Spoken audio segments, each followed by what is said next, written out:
And inevitably, like, it picks me up talking halfway through, which is probably what it's going to do this time. But it tells me, like, stream is starting, and then 3, 2, 1, and then it has started. But when I look at the video later, it's already started 5 seconds before, and I'm just staring at the screen like, is it starting? But anyway, we are now definitely live, and I've just been, making amusing faces into the camera. But hey, everybody, welcome to the second episode of Epilogues and Dialogues. Delighted to have you all here, either tonight when you're joining us or if you come to us later on the recording. I am joined by the delightful Gregory Ashe. It's Greg's night today, so we can Thank you. we can have the Greg and the Greg. Super right. Great to have you here. We've worked together on a few books now, loved your writing, and it's been a super amount of fun. Thank you so much for agreeing to come and hang out for a little bit. And this is extremely freeform. We can talk about whatever.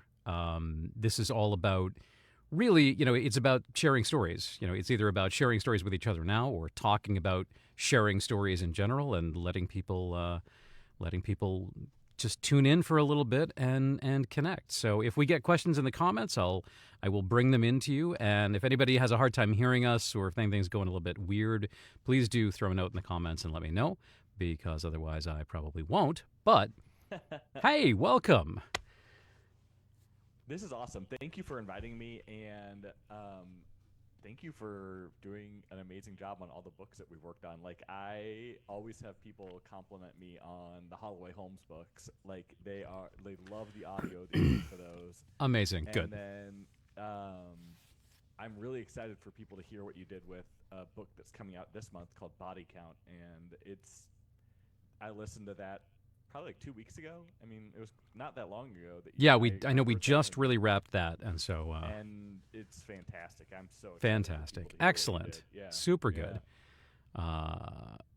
We did, yeah. We set that loose on the world via ACX, right? It's not still. I yeah, okay. To get like the pre-order set up, so like it'll go live on the 26th. Oh, beautiful, beautiful, beautiful. Oh, I love it when we can actually manage a simultaneous. I know, it's those exciting. are super great. Then we can you can talk it up, and people aren't just sort of like, oh, when is the blah coming out, or when is the only weird thing is, like, every now and then something extremely weird has happened with ACX where the audiobook goes live before the book does, and we're like, well, all right, I guess you can do it this way too. That's one choice, but I had this moment of panic when it got approved, and I was like, "Oh gosh, did it just go live?" So yeah, I know. Yeah, I had to go check. I think it's just a pre-order, but very good, very good.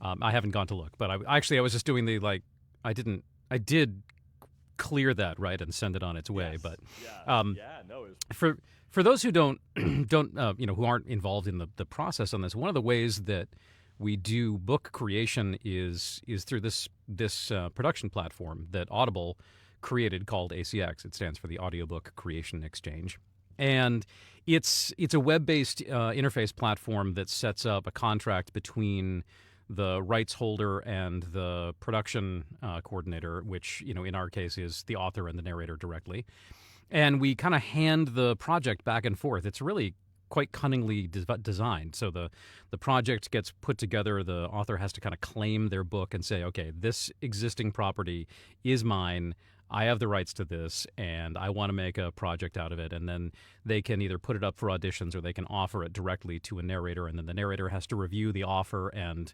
accept or decline that, and then the author can upload the script if we haven't already done it via email, and then the narrator actually sends in like a proof, a 15 or so minute sample of what they're going to do, so the author can listen to that and go like, yeah, this is great. This sounds professional. I can't hear your cat, meowing in the background, and I like the performance. And then so it just kind of goes back and forth, like approval and back again. So once the narrator is done, they upload all the files and then send it off for review, and then they can't do anything to it, and the author has control over it. And if the author finds things that need to be fixed, which I send mine through proofing, but we almost always will have one or two little things here and there. Sometimes the author's like, wow, I can't believe I forgot that I changed that character's name and it's still in the book this way. And So it's that not a is problem that you didn't notice that, but here, could you just fix that? So then we make those changes and then they go back and then the narrator has sort of like, it doesn't go on sale until the narrator confirms that payment has happened if we're doing a pay job. It's actually really well done. yeah. I think that it's absurd that Audible's, keeping like 55 or 60% of the Yes. of every sale for how. I'm like, what do you do for this? You run a website, okay? Yes. I think like 30% would be a reasonable amount Yeah. of like 30 or 35. Like, sure, that's basically a consignment fee, Right. but the author gets like 40%. Period, Yeah. and Audible gets to Yeah. decide how much they're selling them for, and anyway, we can go off on that, but that's what we're talking about in terms of the book. I wanted to make sure that I had clicked the yes, it's good. Go ahead and put it on in the pipeline, but it Yeah, is. it's So out. we're good on Yeah, that. it's there. It's there. I getting think ready the to first, be live in the world. and I'm guilty of the. I think I forgot to do this and sending it back to you. Like the Yeah, author changes that need to happen. But I think the first audiobook I ever did that I listened to without finding a single thing was maybe the second Holloway Holmes one that you did. And I had done a lot of audiobooks before then, and so it was a real treat to listen to a whole book and not and not have a find a single. thing. Yeah, I Oh mean, my gosh, yeah. we really, I really try for it. My, the production team that I work with does a really great job. Sen Kuch is my primary post production person. They are amazing, and but something can still slip through. And my guarantee always is that if I turn this book over to you as the author, I promise you that it's not going to embarrass either of us. If this Right. goes up right now, if you don't listen to it, neither of us is going to be embarrassed by this product. You might Right. still find something small where you're like, oh, this should be tweaked, or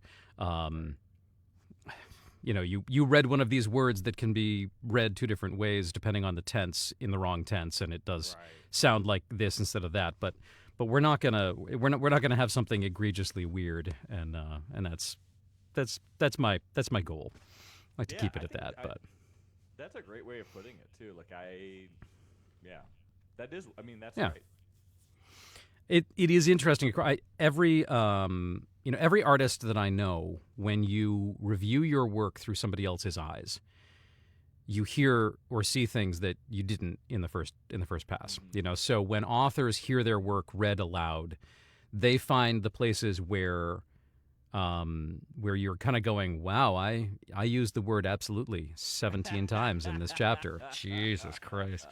And when you're a narrator and you sort of hear it through somebody else's, response, or you hear it not in the production process, if you hear it later or you hear sections of it and you're like, wow, I kind of Shatnered that line right there. Yeah. But I think it's what's great is when you can listen to your own stuff or read your own stuff and also see the beauty in it and go like, God, that's a well-turned phrase, or like, yeah, I nailed that. That was great. So it's a balance. One of the things that I noticed with, like, kind of as you were talking about, like, I had this great idea that it would be so effective to have somebody read my whole book out loud before I and I was like, that's really not economically feasible. That's the problem. It would be great. Yeah, you'd get Yeah. amazing feedback potential out of that. It's like a form of editing. It's a self review, but yeah, if you've got a solid editing process, that's also gonna do that. Your developmental pass or your Right. your initial cleanup pass can be like, so you repeated this word 3 times in the sentence. If you want to keep that, keep it. But just wanted to let you know. Let's see. People are saying I'm too quiet, so I'm gonna see if I can. Okay, where are beef you that up seeing a little that? bit. Because I'm not seeing the. I see it in the comments. It looks like they're Why do I saying not- it's way too low. Why do I not? to Oh, for crying hear. out loud! See, it wasn't showing me the comments. I'm sorry, gang. No, you're good. That's annoying. Okay, But you one can second. hear me. I can hear you, but let me just Greg, say something else. Yeah, I will say Okay. whatever you want me. Yeah. All right, everybody, let me know because the problem with with Greg is which Greg? I just boosted Greg Ashe's levels, so people tell me give me a thumbs up or something if that is better. Okay. Much better. Awesome. There we go. Thank you, Mona. My mistake. Sorry about that, and thanks for catching worries. that. I appreciate it all. Yeah, my audio is coming straight to the OBS system, but your audio is coming through Zoom, so that throws it off a teeny bit. Gotcha. Very good. And sorry I wasn't noticing that the comments weren't coming through. Did I miss anything? No, you guys were just way too low. Well, I'm sorry. Boy, Greg said some of the most amazing things, and well, that's all the time we have. Thanks for calling Cock Talk. I gave away so many, upcoming spoilers. This oh was really man, the time to be, I can't believe that's really going to happen. I mean, and like, wow, and Jack, and then wow, and then Gray's got with the thermonuclear weapon, and with wow. the thermonuclear weapon. I love it. I teased a little bit before because I do some short read aloud pieces in the group every week, or I try to. Oh, nice. And I did kind of tease ahead that I was going to do a little piece, but I wasn't going to pick from the very first chapter of the upcoming book because it was a little intense. And I mentioned a couple of things about it, and one or two people were like, "Holy shit, are you doing body count?" And I was like, "Yeah." Yeah, that's fantastic. Buckle up, Buttercup. Here we go. Yeah, it's wild, and it's you were very, very kind, I think, to read that manuscript and say that you would do it because I know it is it's dark, and it's upsetting in some places, and so I'm really excited for when I get to hand you kind of book 1.5 or book 2 or whatever the next. Yeah, you were mentioning that there's a really nice payoff in all of that. It's it's a lot happier, and I think you're going to do great because I know you're going to do great, but I just am excited to hear your version of it, to hear you kind of perform it. So nice, very good. Yeah, it is an intense book, but it's so goddamn well written. Is just really thank you. I'm not just gonna kind of blow smoke up your ass here on this one. It's just the prose is extremely well crafted, and thank you. I thankfully don't work on a lot of prose that isn't well crafted, but I certainly read some prose, and I listen to some prose where I'm like, ooh, that is clunky. Okay. Yeah.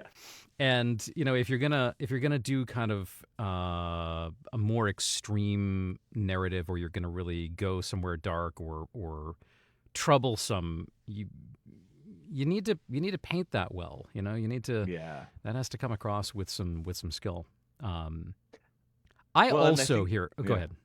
Oh no, I was gonna say, and kind of in the performance as well. Like I wanted that to come through in the right tone, because I feel like someone could have really hammed it up. It's because it is so dark. Sure. It would have been easy for that to go, but for those who haven't seen pieces of this book yet, the protagonist is very kind of self-aware and self-mocking, even as he is also self-destructive, and so and you hit that really well in the performance. Like you brought that out, and I don't think that would have happened with every narrator. So, thank you.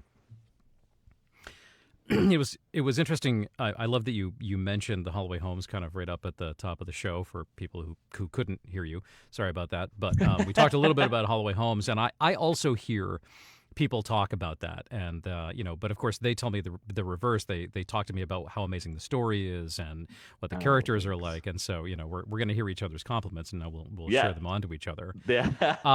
I'd love to ask you what got you interested in working in this in the Sherlock Holmes world as a base, and then taking it into a later follow-on. For those who haven't read the trilogy, excellent, incidentally. But the main characters are the descendant of Sherlock through the paternal side, and his his John Watson foil, Mm-hmm. his who is also love interest to a certain degree at various parts of the book, and to a greater degree in other parts of the book. But what captivated you, and when and how about the Holmesian mysteries? Well, I've always enjoyed the Sherlock Holmes movies, and that, like, so Sure. I had read like two of the novels. They're not even that long of novels. They're kind of like, by our standards, they're almost like novellas. But I had Yeah. read two of them, and I hadn't really read any of the short stories. But I came across a young adult book called A Study in Charlotte, which is a play on the title of the first one. For those who aren't familiar with it, the first Holmes story is A Study in Yeah. Scarlet. Scarlet. Yeah, and it's so the character there is Charlotte Holmes, and the Watson is Jamie Watson, and they're both kind of self-aware that they are descendants of Holmes and Watson. There's like a whole history of the Holmeses and Watsons because they're living in the present time. So this Hmm. is, and they have a little romance, and it was so. I really enjoyed those books, and I thought it's great. Except I always thought. I thought there was a lot of homoeroticism in this manly Victorian pairing of Holmes and Watson. And they make such a big deal in the few stories I'd read about how, Holmes has no interest in women, and kind of kind of goes on and on about that. So I was like, well, I write, a lot of stories about gay characters. I think it'd be fun to have a gay update on the Holmes and Watson relationship, but I didn't want to do Holmes and Watson. I didn't want that to Hmm. be the story. And so this seemed like a nice compromise where I kind of took a couple of different things I liked and found a way to blend them together. And then they really took on a life of their own. Like it was one of those ideas where you just like it just like is electric. Like you start working on it, and all of a sudden it is like you can just feel that it's going to be good and it's going to work. And I wish that happened every time. It does not happen every time. I mean, Yeah. is that true for you when you're like, do you feel like you get into a flow or like, Yeah. Yeah. Flow state happens, and sometimes it doesn't. yeah. Yeah. And if only we could control it. Oh yeah, yeah. If you could just reach it and switch it on, and as an artistic person, there is there's sometimes flow state comes to you unbidden, right? There's sometimes that the Yeah. creative state comes to you whether you're there or not, and there are some times that you have to like go to the fishing hole where the flow states hang out, Yeah. and sit Yeah. down and cast a line, and you can usually reel in a flow state. But there are sometimes that you'll go and it'll just be like, no, there's nothing biting here. But Yeah. it is where that place where discipline and creativity come together, where you're like, I got to go put my butt in a chair and Exactly. see if the flow state will bite, and maybe try some tricks and maybe change lures or something. I'm on a Yeah. fishing metaphor here, but I don't know why, it just was where we went. I And, loved it. Yeah. but yeah, What yeah, is it that is. like for you? What are your tricks, or what's your place that you go? What is that? Well, when I'm writing or when I'm creating, because I do narrative prose and poem and songwriting as well as acting. That is an extremely random kind of vibe for me. I will find times where I just have to sort of circle around the topic a bunch of times and maybe write down some stream of consciousness things and see if it will just Yeah. catch Yeah. and start going, especially when I'm writing poetry, because I need to get like the basic core there, and then I can go back and revise. And I write a lot in historical Welsh forms of poetry, which have very specific rules to them, Oh, like in the cool. way that haiku does. Yeah. But from the narrating side of things, often I have almost sort of the other side of things, where I have a meter in me of like how present I am, and if that meter drops below like 45% present, I need to stop. I need to take a break, Mm. to go for a walk, to do Mm-hmm. something. I do not have to be absolutely 100% present, and I'm almost never Well, okay, I'm never 100% lost in the character. That is when you start reaching like the Daniel Day Lewis level of method acting, which as an Mm-hmm. actor I think is wrong. I think it's dangerous.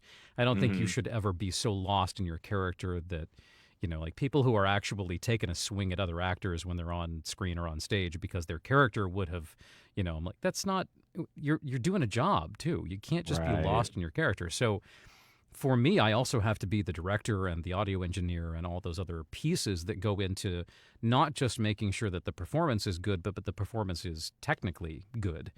Mm-hmm. So that part, I can never be more than like 85% present in the character's moment. Um, and that's kind of that's the ultimate. If I'm about 85% totally present in the character and 15% of me is listening and making sure there was no, like, you couldn't hear my monitor creak or something weird going on, Mm-hmm. I'm in the zone. And Oh, cool.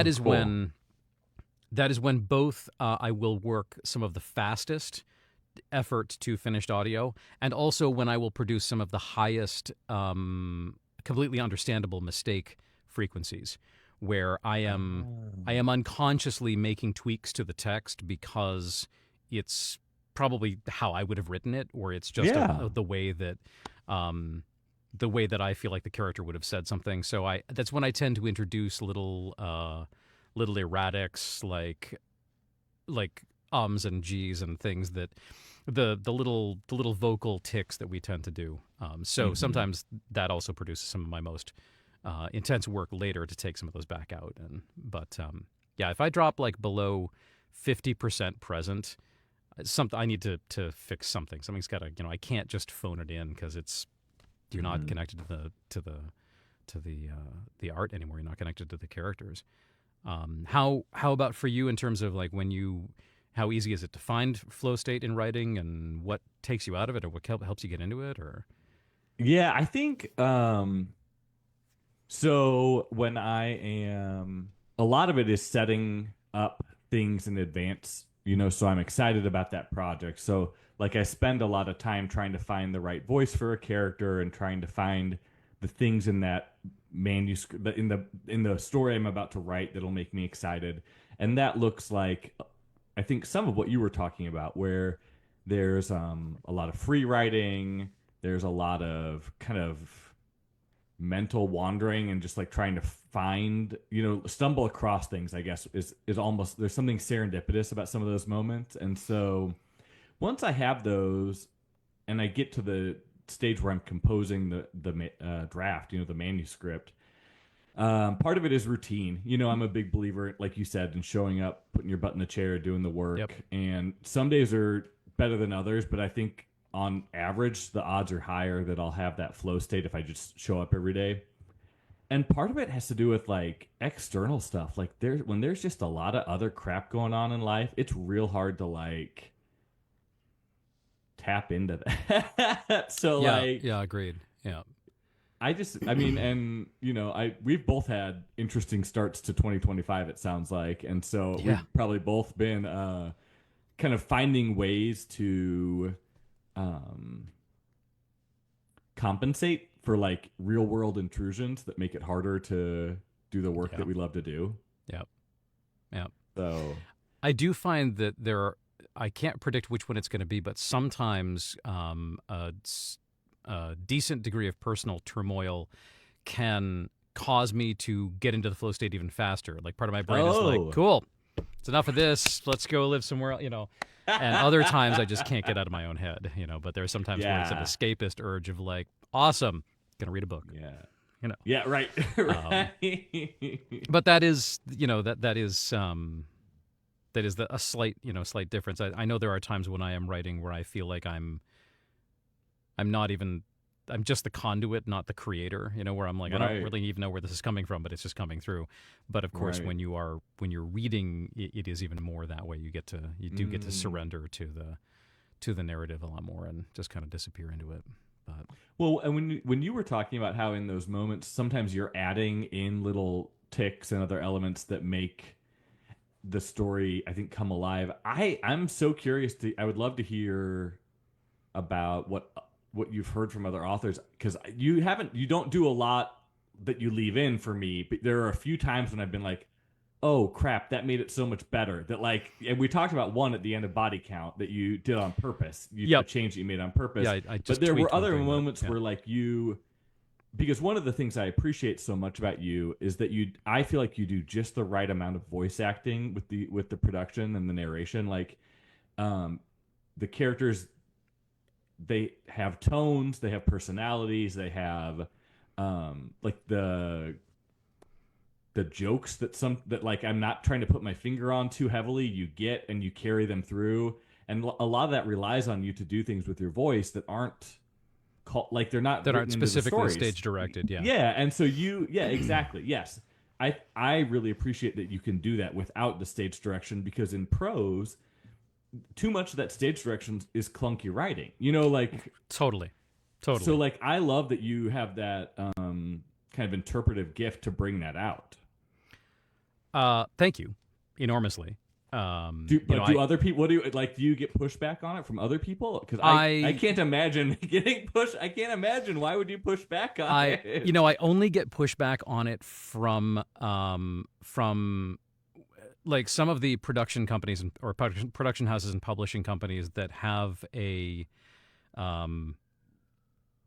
directive to hit 100% text accuracy, where they're like, nope. Project says 100% text accuracy. Put all of your inflection in only the text that's there. Don't give me anything extra. And they will be, sometimes it can be to the point that you'll get the note back. Narrator says ha ha ha ha. Text says ha ha ha ha ha. You're missing a ha. Wow.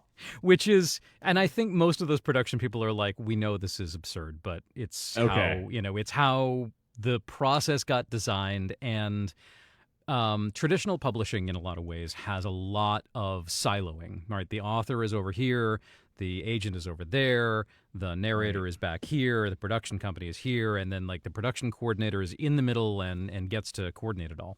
And some of it is legitimately because they have people in that mix who are problems. They have, the actor that somebody insists that they use, who is very talented but is also either totally disorganized or a bit of a diva or something is a problem, and they're like, we cannot let anybody else talk to this guy. Like, he likes Kevin, he only wants to talk to Kevin, so just Kevin's the only one who can keep him in control, so just do that.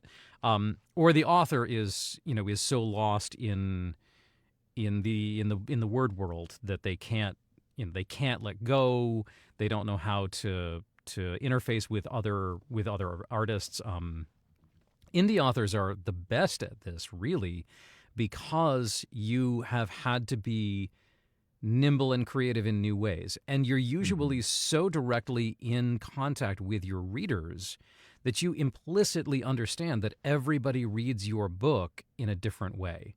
Everybody hears your characters differently. The authors that are really isolated by the publishing world often become very insular about their concepts of what the book is supposed to be like, where they're like, no, that doesn't sound like he sounds in my head. I want you to make him sound like he sounds in my head. And you're like, it's literally not possible. And also probably not desirable. So indie authors, by and large, are good about understanding that stories are really only exist once they're perceived, and every time they're perceived, they're different.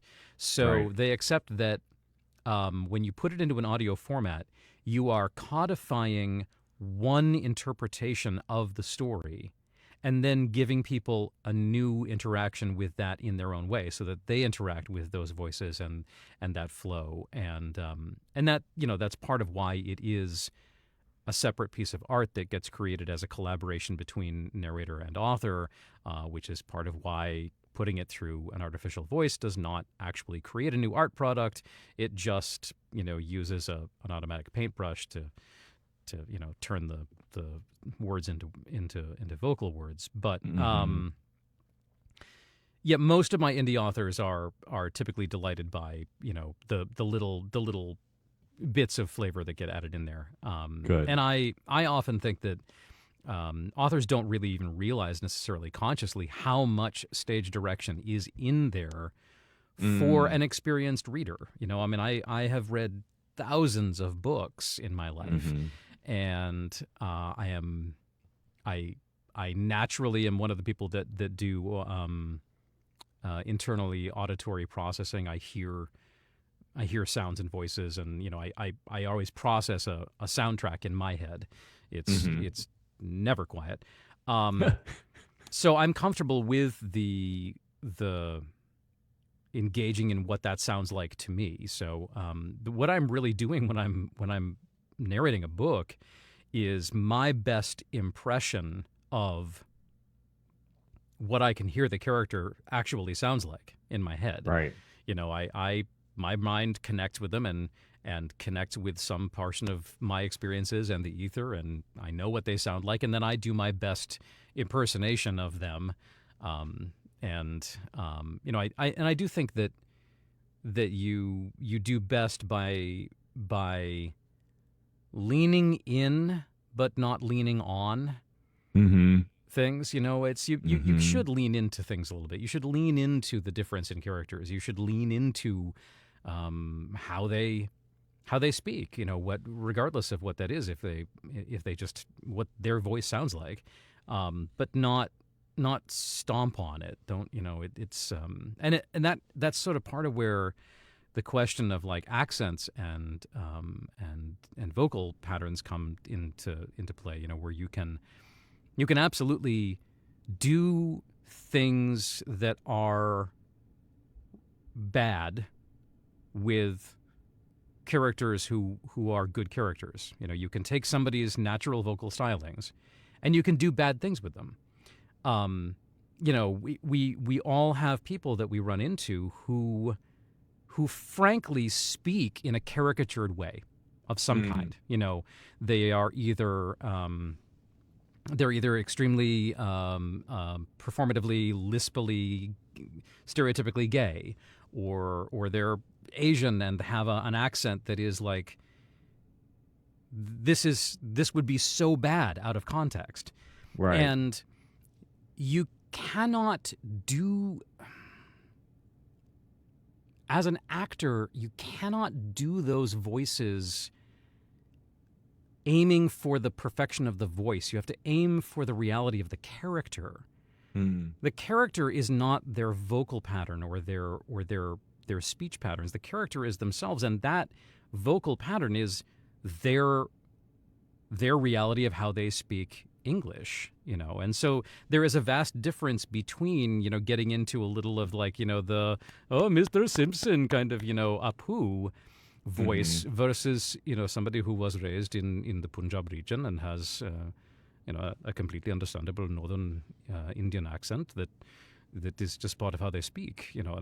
And so like what you do with that is, you know, is very significant. So yeah, there's a clear good area with what you do with voices. There's stuff that's clearly like, you know, okay, this is way off the page, you know, that you can't just add a whole additional sentence here or, you know, change the words any way you feel like it.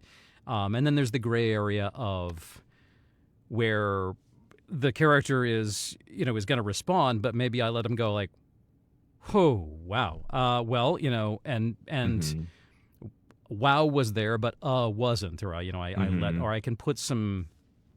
I do get a little complaint sometimes about, usually from some like listener reviews who are going like, why did you put so many pauses and things? And I was like, all right, you know, every now and then I can maybe do a few too many, but sometimes I do hit those moments in a sentence where I feel the character overwhelmed by something or unable to come up with the word or just reaching the point of going, I don't understand why you're saying this to me. You're out of your mind.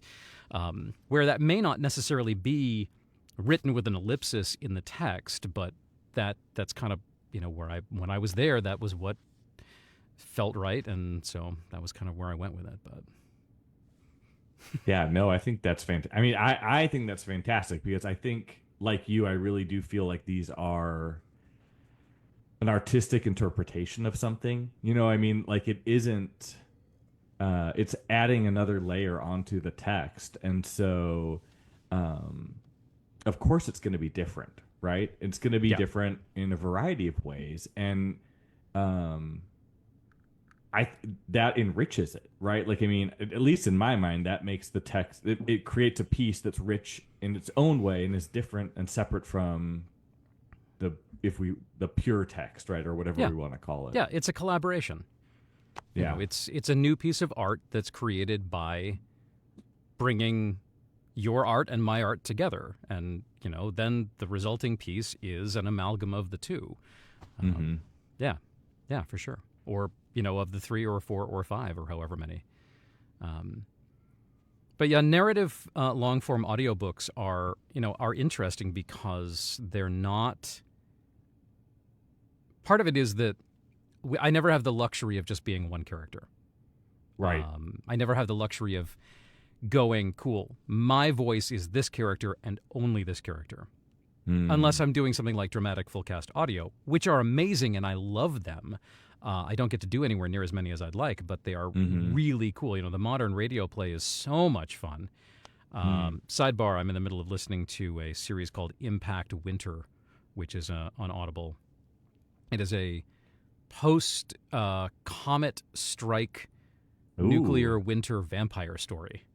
Ooh. It's really good, and it's That full does sound cast. good. It's full cast audio with sound effects and music, and it's just it's excellent. Impact Winter, check it out on audio or on Audible. Very cool. But when they're doing an audiobook, part of the understanding that we have with each other when I listen to one or when I read one is I know it's just Karen reading me a book, right? I'm not under the impression that there's actually 27 people or something. I know it's Karen and Karen doing the voices.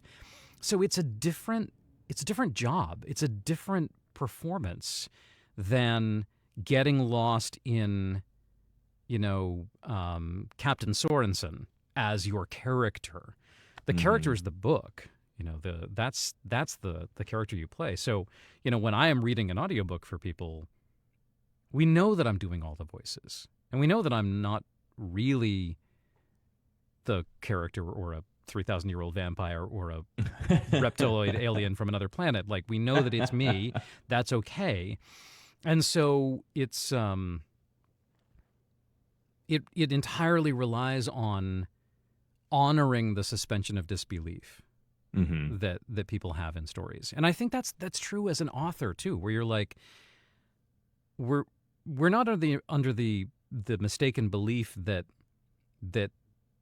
these dragon riders really exist, right? We understand this is a story, and so our job as storytellers is to honor people's desire to believe and give them things that are easy for them to continue to believe. It's just we're there not to pull them out of it, not to throw something in their faces unless it's a very intentional choice, but that rips them out of the story. We're there to deliver the story because that's why we're all here together. Yeah, well, and I think I'm looking at your group where you have basically 1,000 people who are here because they want you to tell them a story, right? I mean, like on your Facebook group, and I really think that there is like that is what a lot of people. I think the people who come back to us, whether it's to come back and hear you telling them the story as the narrator, or because they want another story, is because we facilitate that experience, that emotional experience, that narrative experience. Yes. In a way that helps, I think, makes it feel true in significant ways. I mean, obviously they know it's not factual, right? Yes. And that's not God, the point, I love that. right? Yes. But like they feel some sort of emotional truth that like is that we're facilitating, that we're trying to help them reach. And so yeah, absolutely. I mean, and when you talk about how you're not they know it's just you. I think most of us want it to be just you because you're telling me the story, right? Right. Like you're Greg Tremblay. I want you to tell me the story. an audio drama, a full cast audio drama is awesome, but it's not But it's a just different you thing. telling. It Yeah, is it's a exactly. different thing, Yeah, and they're both great, but they're not the they same are thing. They're not. You can't just exactly. replace one with the other. But yeah, no, I love your point of that. And it's so very true. It's like fiction is not real, but it is true. Yeah, It's not fact, but it's still true because what it's yeah, about is interpersonal relationships and self-discovery and hmm triumph and adversity and all those things, and that's what makes them great. It's about love and passion and fear and hate and day to day and all those things. So even though the events don't happen, the content's real. yeah. And I think like in a way that all these new media don't capture.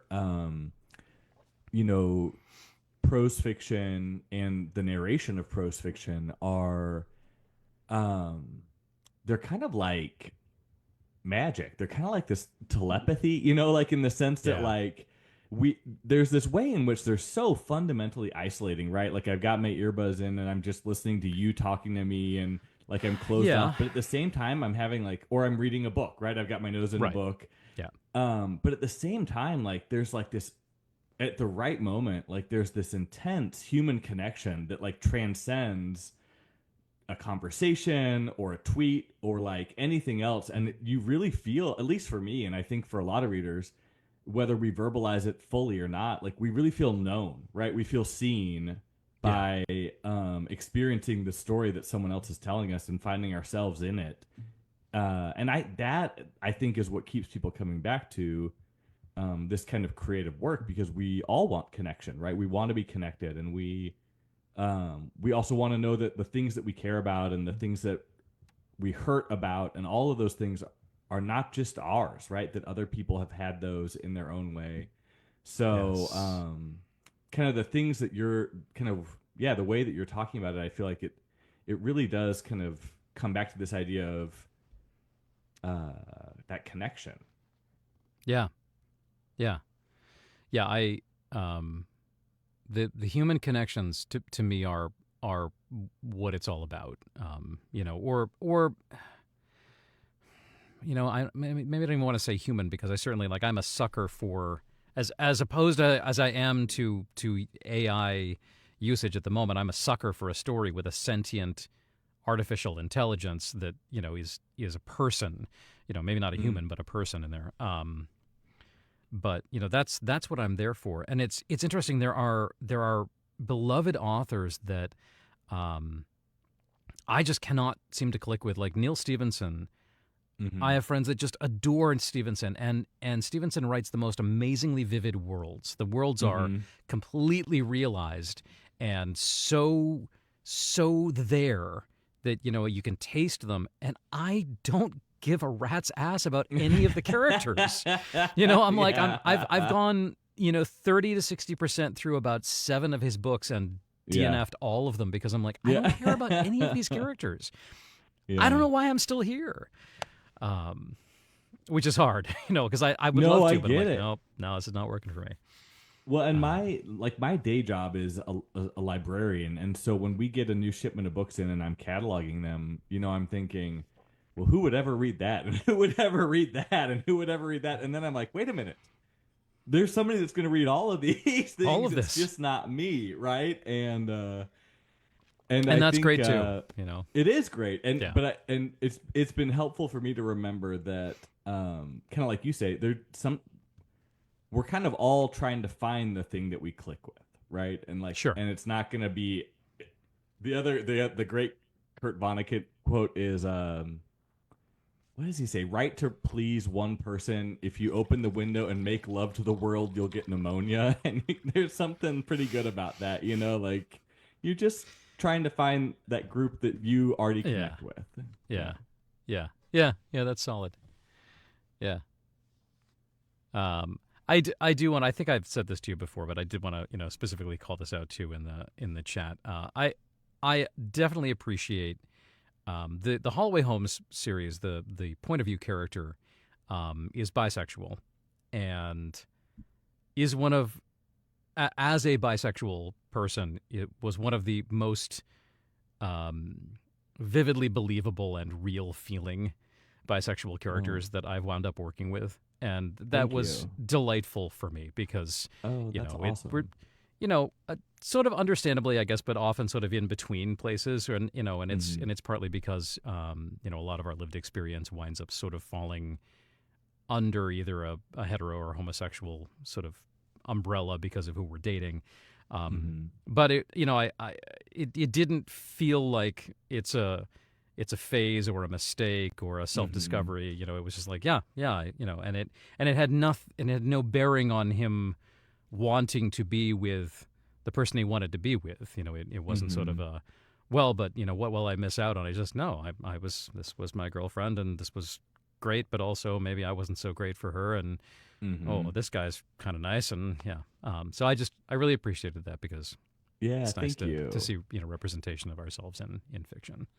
Yeah, I'm always a little disconcerted by um I feel like there's a pressure in kind of subsections of some communities I'm in to like erase that experience. And I know bi erasure is a thing in general, but in fiction in particular, it feels like there's a lot of pressure to make that kind of just a stepping stone Hmm. to them ending up with a guy, and Yeah, it is a tricky balance because I am writing that as the primary relationship, right? His sure, relationship with Holloway Holmes. sure. But yeah, I really wanted that to feel authentic. I have another, bisexual character in the Hazard and Somerset books, and I I get questions, I would say regularly, about whether or not he's really bi or if that was just something he told himself. And so I've tried to give him some extra moments where I can, have him emphasize and verbalize that,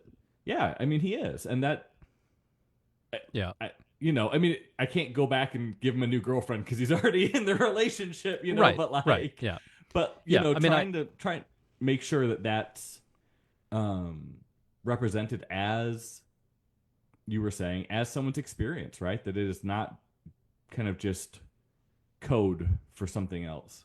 yeah, and I understand why the pressure exists in genre fiction for it um, to be kind of a stepping stone, because for so many people who did not grow up with an implicit freedom to express their sexuality however it was right for them, who Hmm. lived an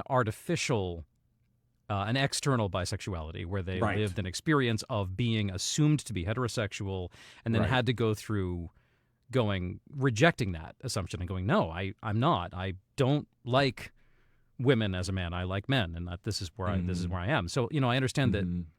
it's been very important for people to read that because that's part of the lived experience. Right. Um, but yeah, it is tricky to find some of the characters who are who are pan or bi, who are like, no, I really also do like, um, Hmm. and it's a complicated interplay of attraction for many of us, certainly. But so anyway, yeah, that was just another, like, thank you for that. It Oh, was well, great. thank you. It was Yeah. great to work in. I was just delighted to be like, oh yeah, yep, that feels real. That Yeah. doesn't feel like either erased or kind of tokenized or Oh, sensationalized. It just felt like, awesome. yeah, very real. That's awesome. this is just how this is. No, Um, thank you. yeah, yeah. So very, very much appreciated that one. Um, I had a thing I was going to ask. Um, the Hazard and Somerset series, right? That Hmm. the Body Count is a spin-off of. Yes. Yeah. Um, I'm not sure in your body of work where that series lies. Was that one of your earlier So sort I of had been central or? writing for about 10 years before I wrote Pretty Pretty Boys, which is the first book in the Hazard and Somerset series. And Pretty Pretty Boys was the first book that I wrote that really took off. And so what Okay, happened gotcha. was that even though I think it was like novel number 25 or something that I'd written, when you look at my catalog, it's kind of like novel number one because that's really Sure. where. And so it is kind of.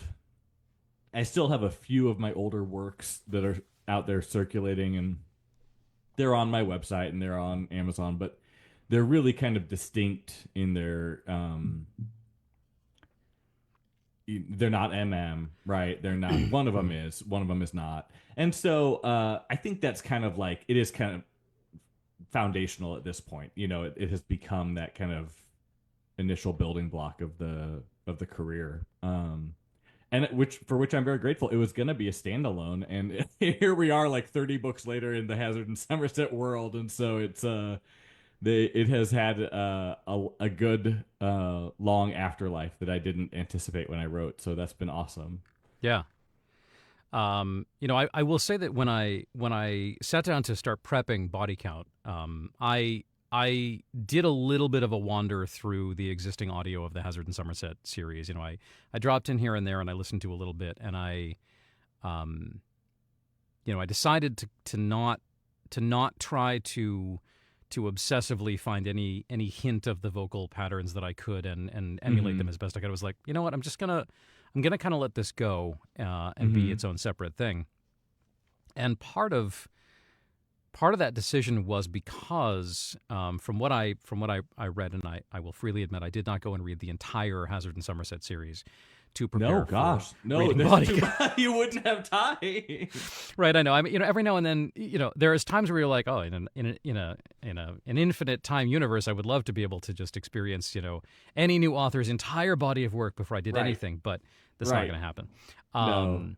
But it is an interesting thing because of course this book is from a character's point of view. It's from Gray's point of view. It is a literal first person perspective. And so that always, to me, almost necessitates you throwing out some of the assumptions of other books, because you're now listening to a world from somebody else's point of view. People sound different. Stuff goes different. Yes. And I hope people like it. I hope fans of the Hazard and Somerset series like it. I know that I know that I did not, maybe evoke exactly some of the things that you may be familiar with some of the characters that walk through. But as far as I can tell, there's not a massive overlap of characters. They're here, they're here and there, but they're not like on screen the whole time. No, no, and again, it's fantastic. It's a fantastic production. I can't wait for people to hear it. But one thing that has been, just to kind of come at this topic from another angle is I have this crossover series that's got 4 books in it because it's 4 characters from 4 different series, and it's in the Hazardverse. But I had a different narrator do each book in the series, and so in book 1 you hear I guess it's 3 narrators. In book 1 you hear J.F. Harding do everybody. In book 2 you hear, I guess it's J.F. Harding again. In book 3 it's Charlie David, and in book 4 it's Tristan James. And you have, I know there were people that were like, I don't like how they did so and so, but like that's part of the experience and those characters are hearing those voices. You know what I mean? Like, so to me, it felt very authentic to have those characters hear the voices and hear the voices be different, in the same way that I think, as you were saying, we hear a very different Gray than we ever saw from the outside. And that's true to reality, right? Like who Greg Tremblay is or who Greg Ashe is on the inside is more and richer than who they are on the outside. And we're all these layers of things, and absolutely. It was a really interesting, it was an interesting place to go.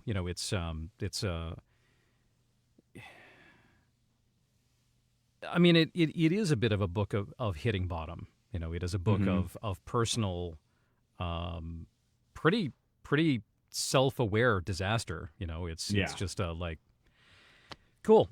My life has run completely off the rails. I am watching the sparks fly, and every now and then I'm throwing some gasoline on them because I don't know what else to do. And that I have not hit the exact spot that Gray does in his book, but I've certainly had my emotional equivalence there of like going.